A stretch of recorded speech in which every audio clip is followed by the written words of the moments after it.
بسم الله الرحمن الرحيم.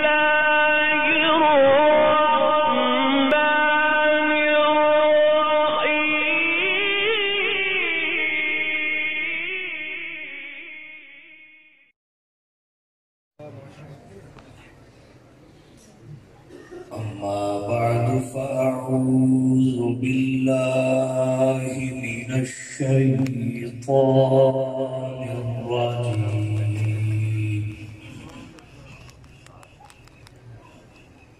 بسم الله الرحمن الرحيم.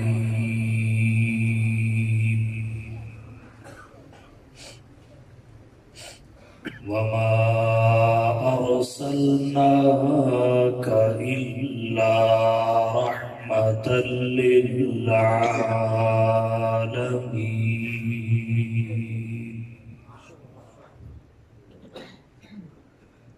وقال النبي صلى الله عليه وسلم: إن الرسالة والنبوة قد انقطعت فلا رسول بعدي ولا نبي. سبحان ربك رب العزة عما يصفون وسلام على المرسلين والحمد لله رب العالمين.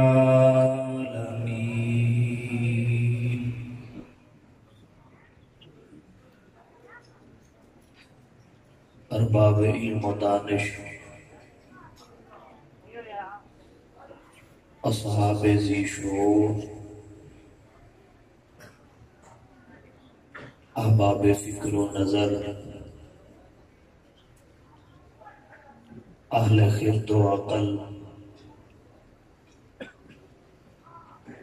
معزز علماء کرام، عزیز بھائیوں، دوستوں، بزرگوں،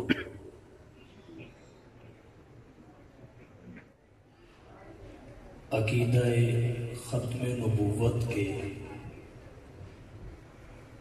تحفظ کی علمبردار اور عالمگیر تحریک عالمی مجلس تحفظ ختم نبوت کے زیر اہتمام آج کی اس باوقار کانفرنس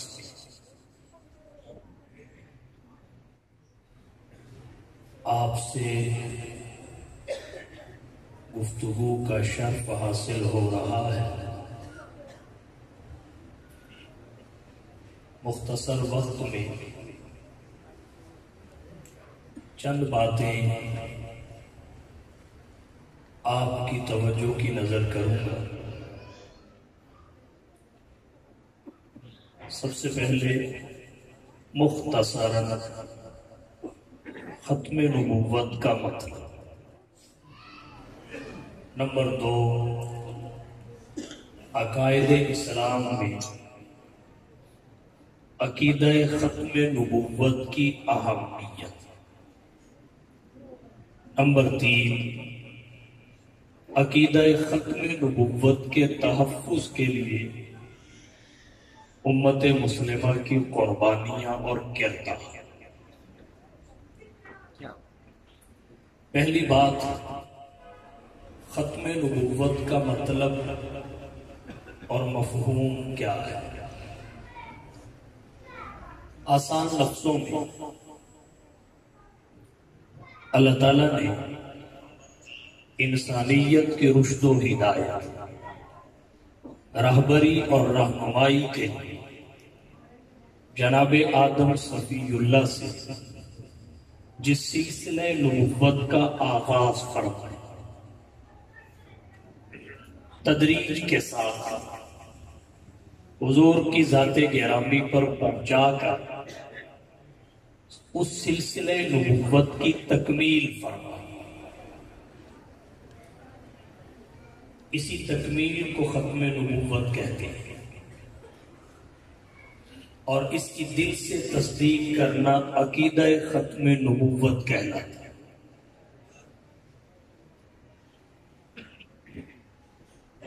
حضور صلی اللہ علیہ وسلم کے بعد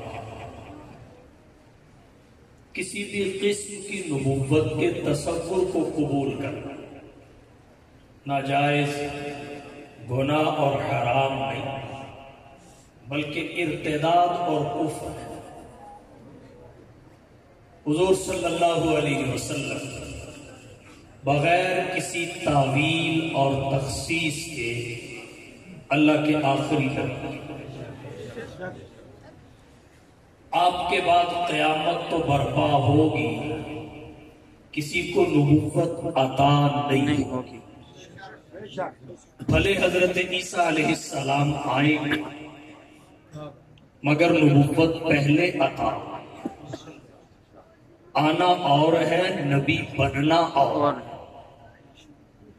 اور اب ان کی آمد بھی اپنی نبوت کے احکامات کے ساتھ نہیں. حضور صلی اللہ علیہ وسلم کی اتباع کریں.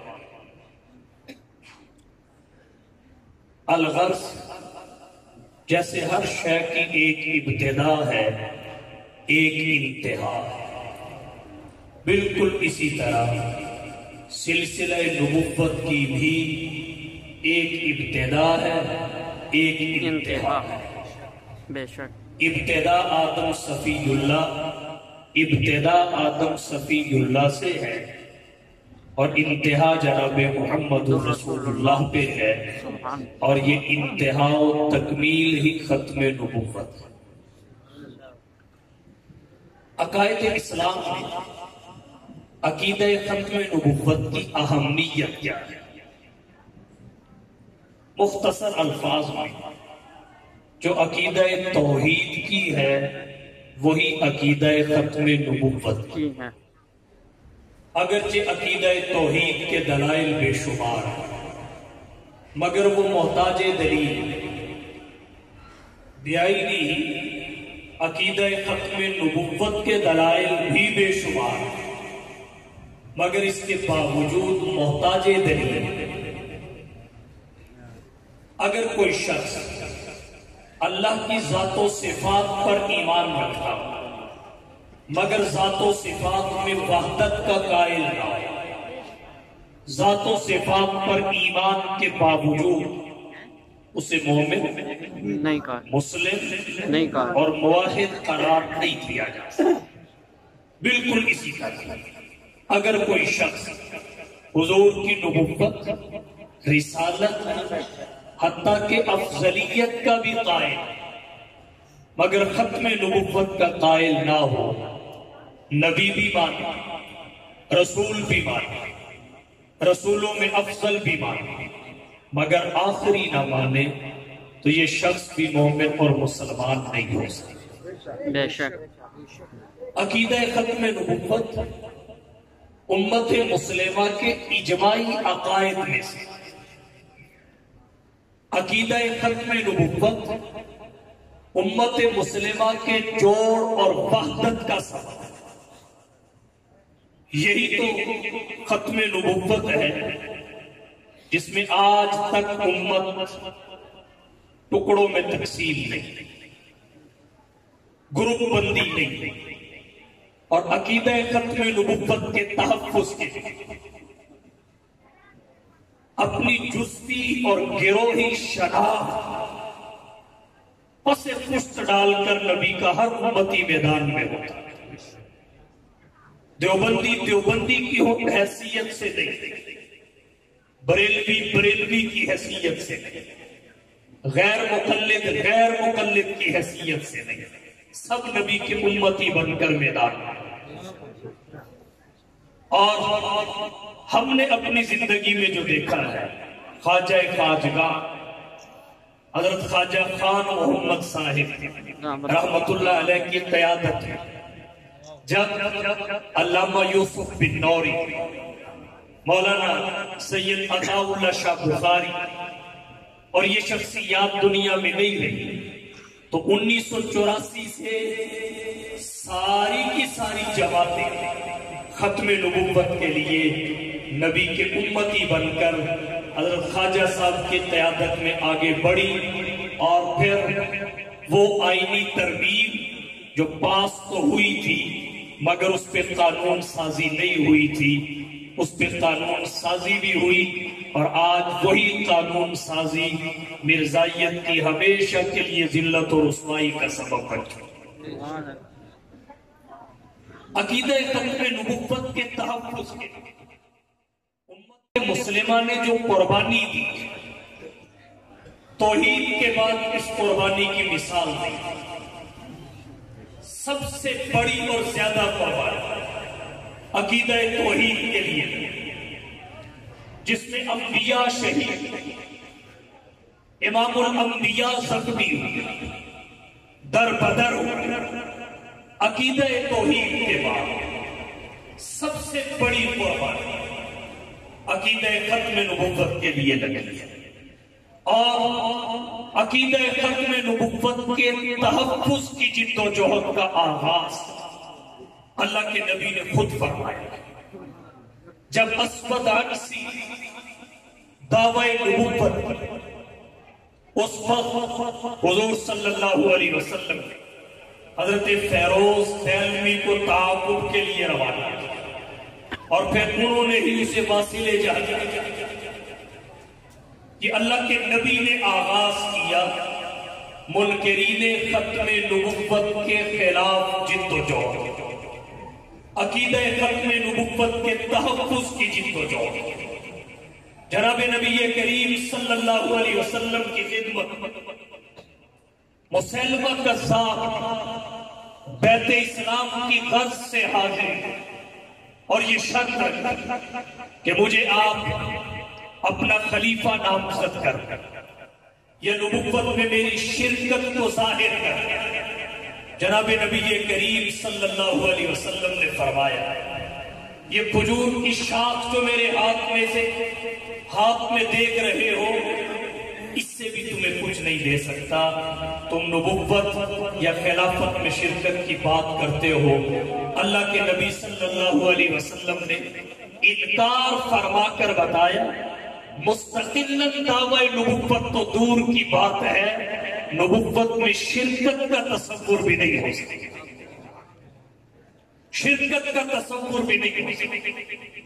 اور پھر جناب نبی کریم صلی اللہ علیہ وسلم اس دھرتی کائنات سے رخصت ہو جانے کے بعد سب سے پہلا اجماع اس امت کا حضور کی ختم نبوت کے تحفظ کے مسئلہ پر محدث العصر والزمان خاتم المحدثین علامہ انور شاہ صاحب کاشمیری رحمت اللہ علیہ نے خاتم النبیین میں لکھا ہے، حضرت ابو بکر صدیق رضی اللہ تعالی عنہ کے زمانے خلافت میں مسلمہ کذاب سے جہاد کا اعلان اجماع صحابہ کے ساتھ مسلمہ کو اس کے 30,000 کے لشکر سمیت جہنم رسید کیا گیا، اور پھر خود مسلمانوں کی کتنی شہادتیں ہوئی جتنی سارے دور نبوت میں نہیں ہوئی،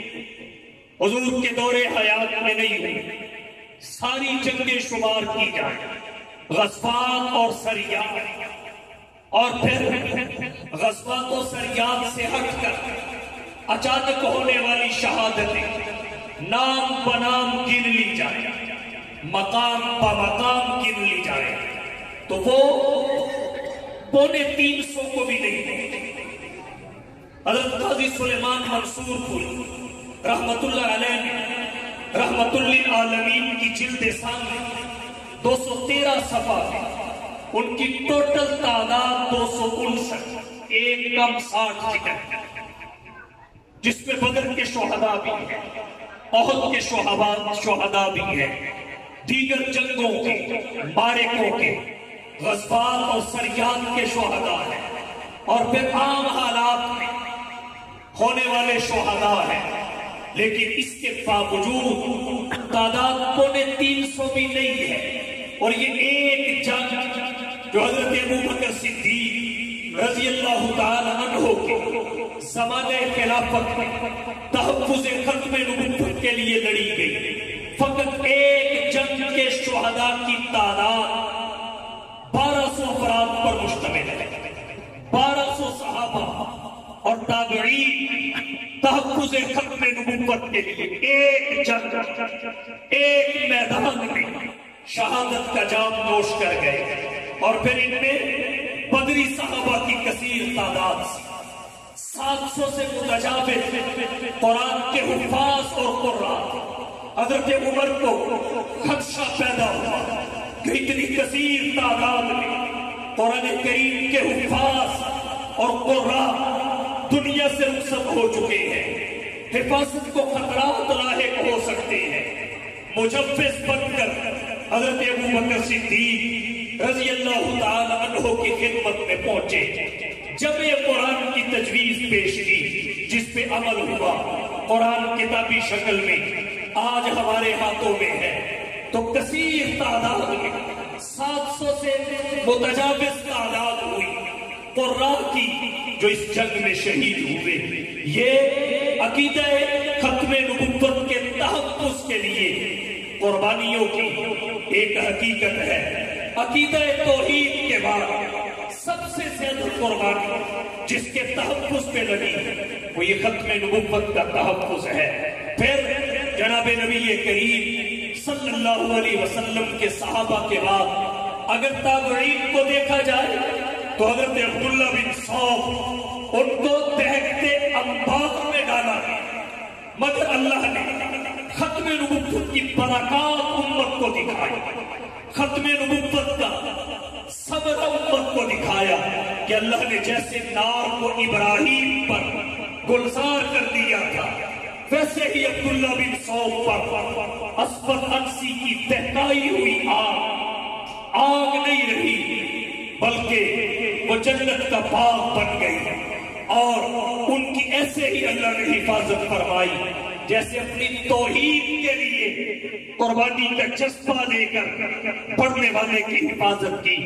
حضور صلی اللہ علیہ وسلم کے صحابہ کی قربانی، تابعین کی قربانی، تبع تابعین کی قربانی، اور ہمارے اکابرین نے اس سنت کو زندہ رکھا۔ عقیدہ ختم نبوت نے جب بھی امت مسلمہ کو پکارا تو اکابرین علماء دیوبند اگرچہ ختم نبوت کے تحفظ کے لیے سب میدان میں رہے، کسی ایک طبقے کی قربانی نہیں ہے، ایک جماعت کی قربانی نہیں ہے۔ میں پہلے کہہ چکا ہوں، ختم نبوت کا عقیدہ امت کو متحد کرتا ہے، ختم نبوت کا عقیدہ حبل اللہ المتین ہے۔ ختم نبوت کے تحفظ کے لیے ہم اپنی جزوی شناختیں پس پشت ڈال کر میدان عمل میں ہوتے ہیں۔ ختم نبوت کا تحفظ یہ امت کے لیے نقطہ اتحاد ہے، مرکز اتفاق ہے، کسی قربانی کا انکار نہیں۔ ہر مکتبہ فکر نے، ہر مسلم طبقہ نے، جماعت اور گروہ نے قربانی دی ہے، مگر مجھے اس بات پہ فخر ہے اور رب کا شکر ہے کہ ہمارے اکابر جب بھی ختم نبوت نے اپنے تحفظ کے لیے پکارا تو سابقون الاولون نظر آئے، ہر فرد بشر سے پیش نظر آئے، کیوں نہ آتے؟ اس وادی ملک کا ہر ذرہ خورشید جہاں کے ہلایا ہے، اس وادی ملک کا ہر ذرہ خورشید جہاں کے ہلایا ہے، جو رند یہاں سے اٹھا ہے وہ پیر مغاں کے ہلایا ہے، اس بس میں جنوب کے دیوانے ہر راہ سے پہنچے یزداں تک، اس بس میں جنوب کے دیوانے ہر راہ سے پہنچے یزداں تک، اے عام ہمارے افسانے دیوار جبل سے زندہ تک۔ مرزا غلام احمد قادیانی نے دعوی نبوت بھی نہیں کیا، جو مکہ المکرمہ کی سرزمین پر بیٹھ کر پیر میر علی شاہ صاحب کی نظریں مستقبل پہ جما رہی ہے، مستقبل پہ گاڑ رہی ہے کہ پیر صاحب مجھے تسلیم ہے یہاں حرمین کی برکتیں ہیں، مجھے تسلیم ہے یہاں حرمین کی عظمتیں ہیں، مجھے تسلیم ہے یہاں بیت اللہ کا طواف ہے، مجھے تسلیم ہے صفا مروہ کی سعی ہے، مجھے تسلیم ہے حجر اسود کے بوسے ہیں، مجھے تسلیم ہے یہاں رکن یمانی ہے، یہاں رکن شامی ہے، یہاں رکن عراقی ہے، مجھے تسلیم ہے یہاں ایک نواز کا ثواب باقی مقامات کی نوازوں سے بہت بڑھ کے ہے، مجھے تسلیم ہے جہاں اللہ کے نبی کی یادگاریں ہیں، مجھے تسلیم ہے جہاں زمزم کا چشمہ ہے، لیکن یاد رکھیے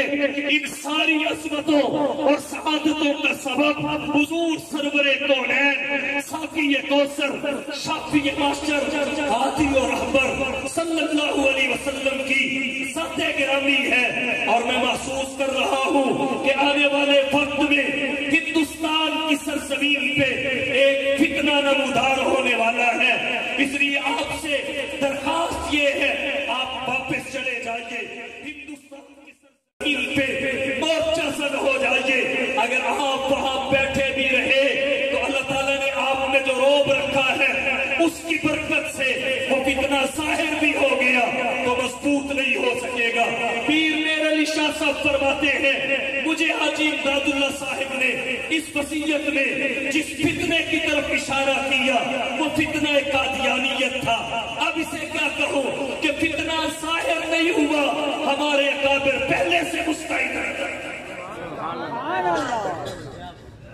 ظاہر نہیں ہوا، پہلے سے مستعد، مستقبل پہ نظر، دور اندیشی، ناموس رسالت پہ حساسیت، یہ ہمارے اکابر کا عقیدہ ختم نبوت کے تحفظ کے لیے منفرد کردار ہے۔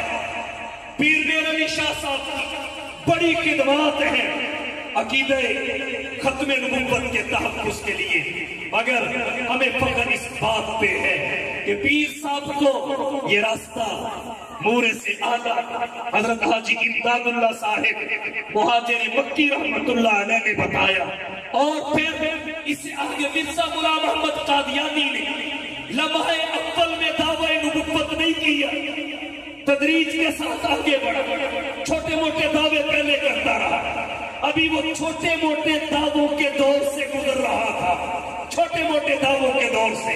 رائے پور کے علماء نے جن میں خاص طور پر حضرت شاہ عبد الرحیم صاحب رائے پوری رحمت اللہ علیہ کا نام نامی اس میں گرامی آتا ہے، اس کے دعوے نبوت سے قبل جب اس سے پہلے کے دعووں میں مبتلا تھا، شاہ صاحب نے فرما دیا یہ شخص اسلام سے پھر چکا ہے۔ بڑا تعجب کیا شاہ عبد الرحیم صاحب کی اس بات پر، لیکن شاہ صاحب نے فرمایا وقت تمہیں بتائے گا، یہ تو کچھ بھی نہیں، یہ ایسے ایسے دعوے کرے گا نہ دکھا سکو گے نہ چھپا سکو گے، یہ ہمارے اکابر کی دور اندیشی ہے اور ہر وقت ان کا مستعد رہنا ہے۔ عقیدہ تحفظ، عقیدہ ختم نبوت کے تحفظ کے لیے ان کی حساسیت ہے، بیداری ہے۔ اور پھر اس کے بعد اگلے مرحلہ میں ہمارے اکابر نے سب سے پہلے مرزا غلام محمد قادیانی کے خلاف تکفیری مہم کا آغاز کیا۔ جب 1884 میں لدھیانہ میں آیا تو علماء لدھیانہ ایک گروپ کی شکل اس کے خلاف متحد ہوئے۔ مولانا محمد عبداللہ لدھیانوی، مولانا محمد لدھیانوی، مولانا اسماعیل لدھیانوی، علماء لدھیانہ نے فتوی کفر جاری کیا اور پھر ایک باضابطہ فتویٰ مرتب کر کے کتب خانہ اعزازیہ دیوبند سے ایک فتویٰ شائع ہوا جس پر متحدہ بر صغیر کے پاک و ہند کے تمام اکابر اور علماء کے دستخط تھے۔ یہ ہمارے اکابر کا ختم نبوت کے تحفظ کے لیے کردار ہے۔ اور پھر جب قادیانیت آگے بڑھتی گئی، جماعت کی شکل میں منظم ہونے لگی، تو 1930 میں لاہور کی سرزمین پہ محدث العصر والزمان علامہ انور شاہ کاشمیری رحمت اللہ علیہ نے 500 علماء کی موجودگی میں حضرت سید عطا اللہ شاہ صاحب بخاری رحمت اللہ علیہ کو امیر شریعت کا لقب عطا کیا، اور اس جد و جہد کو جماعتی شکل میں منظم کرنے کا حکم دیا، اور سربراہی امیر شریعت سید عطا اللہ شاہ صاحب بخاری رحمت اللہ علیہ کے سپرد کی۔ مجلس احرار اسلام کے نام سے ایک شعبہ تبلیغ قائم کیا گیا۔ تقسیم ہند کے بعد کچھ احراری ادھر رہ گئے، کچھ ادھر، تقسیم ہوئی، کمزوری آئی، مرزائیت نے اس سے فائدہ اٹھانا چاہا، تو پھر 1949 میں عالمی مجلس تحفظ ختم نبوت کا قیام عمل میں آیا۔ ایک مسجد سے، اس وقت شاید عالمی کا لفظ بھی ساتھ نہ ہو، شاید اتنی وسعت اور دائرے کا اتنا بڑھ پن بھی نہ ہو، بالآخر تحریک آگے بڑھی۔ ہمارے اکابر نے 1953 میں مرزائیت کے خلاف تحریک کا آغاز کیا، قیادت امیر شریعت سید عطا اللہ شاہ صاحب بخاری رحمت اللہ علیہ نے کی۔ پھر 1974 میں تحریک ختم نبوت چلی، جس کی قیادت علامہ محمد یوسف بن نوری نے کی، جس میں مرزائیت کو کافر قرار دیا گیا۔ اب 1974 میں جو ختم نبوت کی تحریک چلی، آئینی ترمیم تو پاس ہو گئی، مگر اس پہ قانون سازی نہ ہو سکی، اور اس قانون سازی نہ ہونے کی وجہ سے مرزائیت نے اس میں خیانت کا عمل شروع کیا اور اسے غیر مؤثر کرنے کی جد و جہد کا آغاز کیا۔ پھر 1984 میں تحریک چلی، جس کی قیادت خواجہ خواجگان حضرت خواجہ خان محمد رحمت اللہ علیہ نے کی، اور پھر آئین میں لکھ دیا گیا، قانون سازی ہو گئی مرزائیت کے حوالہ سے کہ مرزائی اپنے بڑے کو، اپنے سربراہ کو، اپنے گرو کو یہ خلیفۃ المسلمین یا امیر المسلمین کا لقب نہیں دے سکتے۔ یہ آمینہ کے لال، محبوب رب ذوالجلال، صاحب الحسن والکمال، جناب محمد مصطفیٰ احمد مجتبیٰ، حبیب کبریاء، فخر الانبیاء، سید الورا، شمس الضحیٰ، بدر الدجا، رہبر و رہنما، لا يمکن الثنا، مکین گنبد خضرا، بلغ العلا، کشف الدجا، صلی اللہ علیہ وسلم کے جانشینوں کے لیے استعمال ہو سکتا ہے۔ مرزا غلام احمد قادیانی کی کسی بھی بیوی کو ام المومنین نہیں کہا جا سکتا۔ اب پتہ نہیں بیوی کتنی تھی، بھاگتا رہا، دوسری آئی یا نہیں آئی، تو بہرحال اسے ام المومنین نہیں کہا جا سکتا۔ اس کے گھر کے کسی بھی فرد کو اہل بیت کا نام نہیں دیا جا سکتا۔ اس پر اعتقاد رکھنے والے کسی بھی فرد کو رضی اللہ نہیں کہا جا سکتا، اور اس کے کسی بھی ماننے والے کو صحابی نہیں کہا جا سکتا۔ اپنی مسجد، اپنی عبادت گاہ کو مسجد نہیں کہہ سکتے، مینار نہیں بنا سکتے، آزاد نہیں کہہ سکتے، شاعر اسلام کا استعمال نہیں کر سکتے، علل اعلان تبلیغ نہیں کر سکتے، دعوت نہیں دے سکتے۔ یہ کیل مرزائیت کے تابوت میں ٹھوکا گیا۔ حضرت خواجہ خان محمد رحمت اللہ علیہ کی قیادت میں تمام جماعتیں، تمام مکاتب، تمام مسلم گروہ اس جد و جہد میں شامل رہے، لیکن ہمیں اس بات پہ فخر ہے کہ جب بھی ختم نبوت کے تحفظ کے لیے کوئی تحریک چلی تو ہمارے اکابر فرد بشر سے، ہر فرد بشر سے پیش نظر آئے، السابقون الاولون رہے، اور قائدانہ کردار جنہوں نے ادا کیا وہ ہمارے اکابر ہیں۔ اور کہتا ہوں مرزائیت کے خلاف کیس بھی ہوئے، فیصلے بھی ہوئے، ہندوستان کی عدالتوں میں، دیگر عدالتوں میں قراردادیں بھی پیش کی گئی، لیکن سب سے اہم فیصلہ جو ہے وہ بہاولپور کی عدالت 1926 سے لے کر 1935 تک کیس چلا۔ اب یہاں عدالت میں کون سی شخصیات آتی تھی؟ حضرت علامہ انور شاہ کاشمیری